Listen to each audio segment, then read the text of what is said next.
Okay, this video I'd like to just take a quick look at generating some G-code for this design.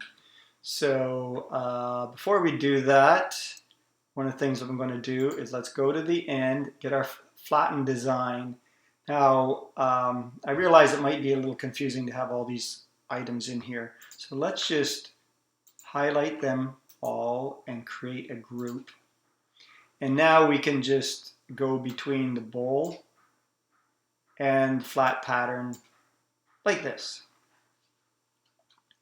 And so now that we're in the flat pattern, I'm going to go to manufacture mode.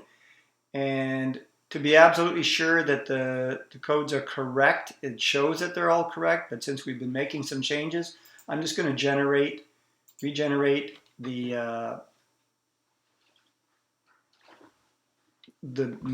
G-code features, machining features, and have Fusion 360 regenerate the codes, and then we'll look at each step that I've got in here and how they work.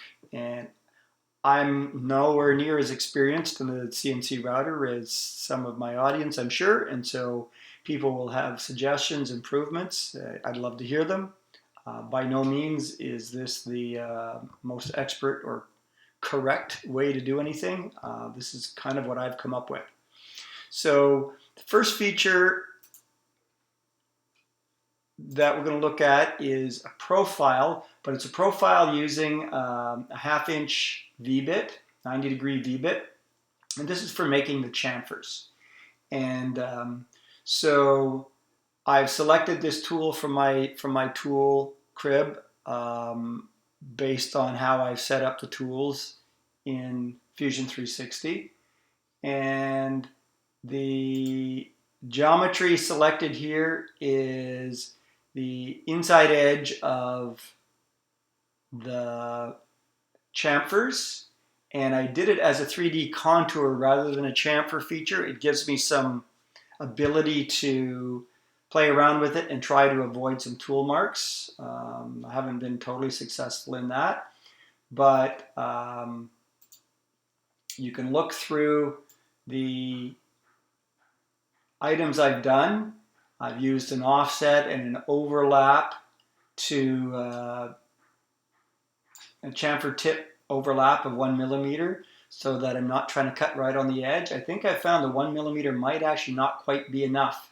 But if you go too much, you run into the risk of colliding with another ring when the V bit is cutting one of these chamfers.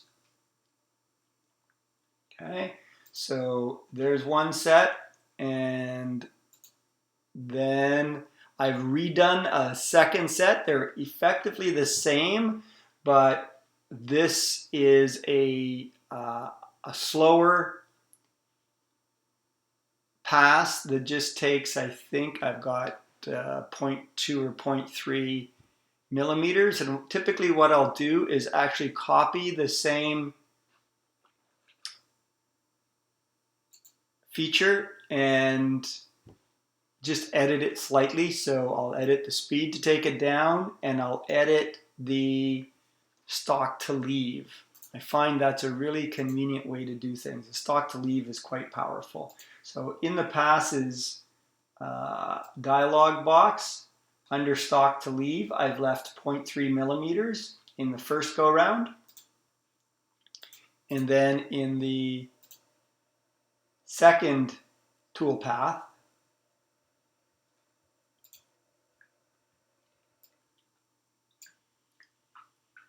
I've removed the stock to leave. So it's coming in and taking out that initial 0.3 millimeter stock that I left in the first round. So that's just an easy way to make a finishing round.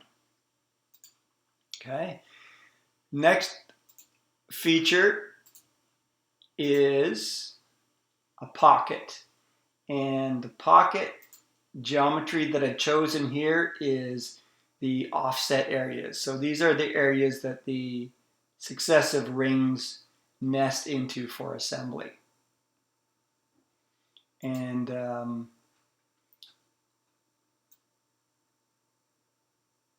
I've again left 0.2 radial stock, so the inside surface. The axial stock, I'm not worrying about a finishing round. It's completely hidden and not that critical. The inside here, I was having a little trouble with surface finish there and how they fit together. And this comes down partly to doing a finishing pass and partly to retaining the stock. I was clamping material down to retain it, and I find with these narrow rings that it chatters and gives me some bad texture. So it's really important to use either double-sided tape or the tape and CA glue method. I prefer the blue tape and CA glue method, and in that case I get much better results for these little rings.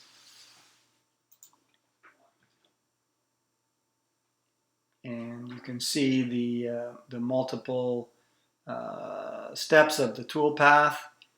In the next feature, again, I'm going through and removing that 0.2 millimeters on the inside. 0.2 millimeters, about 8 thousandths, and in an attempt to clean up and get some good surface finish there. Then following that, I have, again, using contour on both edges of the rings, and this is to cut them out.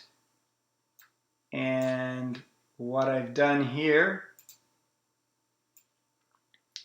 on a stock to leave, I've left 1.5 millimeters axial stock, so that's at the bottom, and that holds all the rings together while most of the cut is made, so that the piece remains solid until very late in the machining.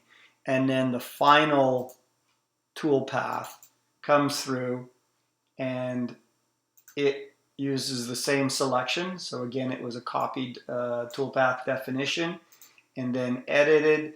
And in this case, we're leaving only 0.2 millimeters. And in this case, I leave it there, and the rings remain still kind of slightly together.